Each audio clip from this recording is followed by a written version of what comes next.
साली के प्यार में पागल एक जीजा ने अपने दोस्त के साथ मिलकर एक ऐसी खौफनाक साजिश रची जिसमें उसने अपनी ही पत्नी की हत्या कराई। और जब इस पूरे मर्डर का खुलासा हुआ तो एक ऐसा सच निकल कर सामने आया कि पहले पुलिस भी गुमराह हो गई। जब बाद में पता चला कि कोई और नहीं, अपनी पत्नी का कत्ल करने वाला उसका पति और उसका दोस्त है, तो सभी लोग हैरान हो गए। आखिर उस पति ने अपनी पत्नी का किस ढंग में कत्ल कराया, जब आप जानेंगे तो आप हैरान हो जाएंगे। आप सभी दोस्तों को नमस्कार, मेरा नाम रवि है। मैं आशा उम्मीद करता हूँ आप लोग बहुत अच्छे होंगे। अगर आप हमारे चैनल पर नए हों, सब्सक्राइब, बेल आइकन जरूर दबाएं। यह सच्ची घटना चालू होती है उत्तर प्रदेश का ज़िला है बिजनौर, और उसी के पास एक थाना है नगीना, और उसी के पास एक गांव है खैरपुर। यहीं का रहने वाला अंकित कुमार, जो कि एक लड़की से शादी करता है 2020 में। उसका नाम था किरण, जो कि उसका घर था लड़की का जो था रामपुरा थाना के पास नजीबाबाद। 2020 में वह अपनी होने वाली पत्नी से शादी करता है। सब कुछ ठीक ठाक चल रहा था और इसी दरमियान उसके कोई संतान भी नहीं होती है। तभी एक तारीख आती है 8 मार्च 2025 को।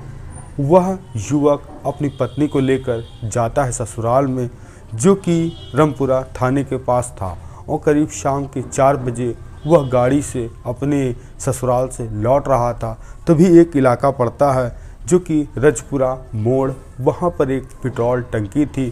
तभी जो कि अंकित ने सोचा क्यों ना गाड़ी में पेट्रोल भरा लिया जाए।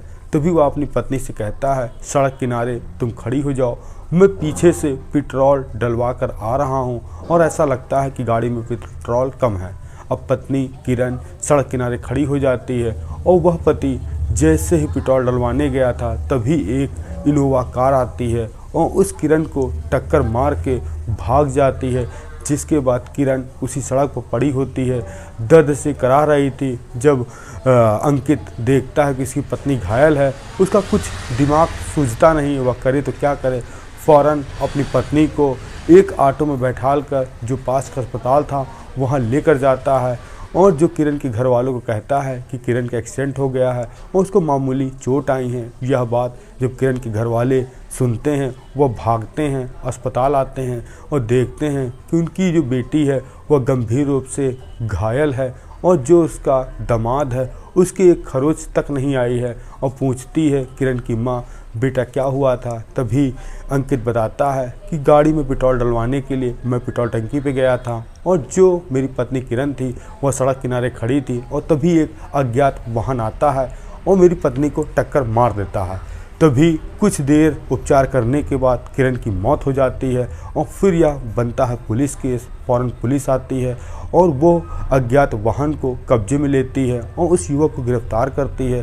अब पहले तो पुलिस यह मानकर एक्सीडेंट चल रही थी, मगर जो किरण के घर वाले थे उनको कहीं ना कहीं शक ये हो रहा था कि आखिर दामाद ने मेरी बेटी को रास्ते में क्यों छोड़ा, और वह अकेले पेट्रोल पंप में क्यों गया पेट्रोल डलवाने के लिए। और उसके बाद आया तो पता चला उसकी पत्नी के साथ हादसा हो गया।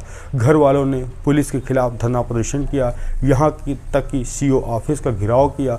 अब फिर यह मामला पहुँचता है एसपी के पास।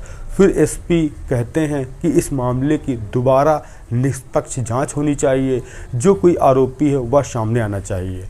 अब जो पुलिस की टीम थी दोबारा वहां पेट्रोल टंकी में पहुंचती है, और जो आसपास के सीसीटीवी फुटेज चेक किए जाते हैं, और तभी देखते हैं कि वह जो महिला सड़क किनारे खड़ी है, और तभी एक गाड़ी इनोवा आती है। वह पहले गाड़ी सड़क के बीचों बीच में चल रही थी, और उस महिला को देखकर वो गाड़ी वाला साइड में लेता है, उस महिला को टक्कर मारता है। इसके बाद फिर एक टक्कर पीछे से मारता है, इसके बाद वह चला जाता है। अब पुलिस वाले उस गाड़ी का नंबर आरटीओ से निकलवाते हैं और पता करने की कोशिश करते हैं यह युवक कौन है। तो पता चलता है यह युवक नगीना का रहने वाला है, और इसका नाम सचिन कुमार है। अब पुलिस वाले उससे पूछताछ करते हैं कड़ाई से, वह टूट जाता है और कहता है कि यह सब मैंने नहीं, जो मेरा दोस्त है जिसका नाम अंकित है, उसने ही अपनी पत्नी को मारने के लिए मुझे कहा था कि गाड़ी से तुम्हें एक्सीडेंट करना है और यह एक सड़क दुर्घटना दिखाना है। अब पुलिस वाले अंकित को हिरासत में लेते हैं, उससे पूछताछ करते हैं कि तुमने अपनी पत्नी का हत्या क्यों करवाया इस ढंग से कि किसी को पता ना चले। तो वह फिर एक ऐसी कहानी बताता है जो कि काफ़ी हैरान और परेशान कर देने वाली है। अंकित बताता है 2020 का साल था, जो कि मैं एक लड़की से प्यार करता था जिसका नाम किरण था। हम लोग घर वालों के खिलाफ जाकर लव मैरिज शादी किए और 2 से 3 महीना तक बाहर रहे और फिर उसके बाद मैं अपनी पत्नी को लेकर अपने घर आता हूँ।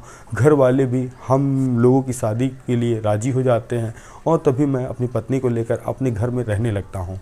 साल 2 साल 3 साल तक सब कुछ बढ़िया चलने लगता है और फिर इसी दरमियान जो उसकी पत्नी थी, उसकी साली उसके घर आया जाया करती थी। फिर दोनों के बीच प्रेम प्रसंग हो जाता है। उस जीजा को इतनी साली उसको पसंद आ जाती है कि वह चाहता है कि अपनी साली से वह शादी कर ले और उसकी बहन किरण को वह छोड़ दे।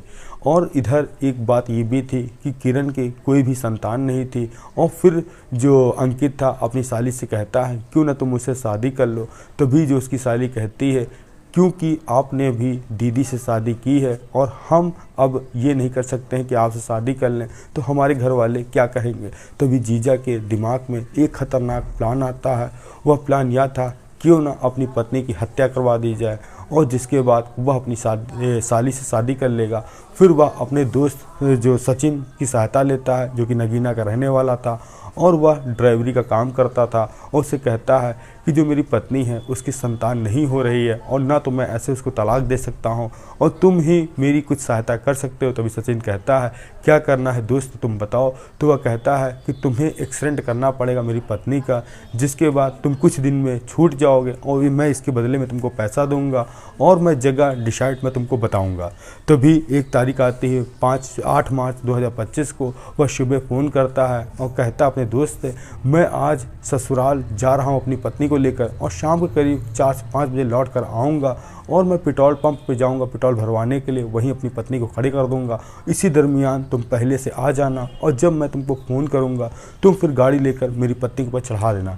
अब जैसा ही सचिन को बताया गया था वह वैसा ही करता है।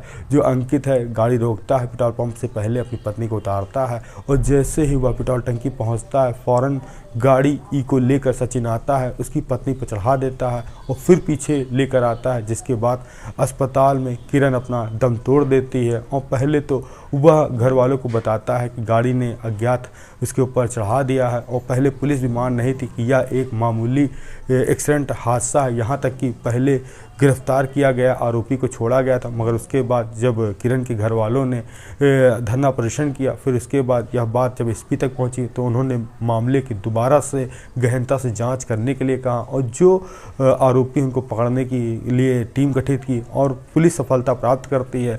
उसका दोस्त और उसका पति अब पुलिस के चंगुल में है। अब पुलिस उनके ऊपर कड़ी से कड़ी धाराओं में केस दर्ज करके इनको जेल भेज दिया है। आपका कुछ भी कहानी के माध्यम से जवाब हो तो दे सकते हैं। मिलते नई कहानी नए स्वाद। जय हिंद, जय भारत।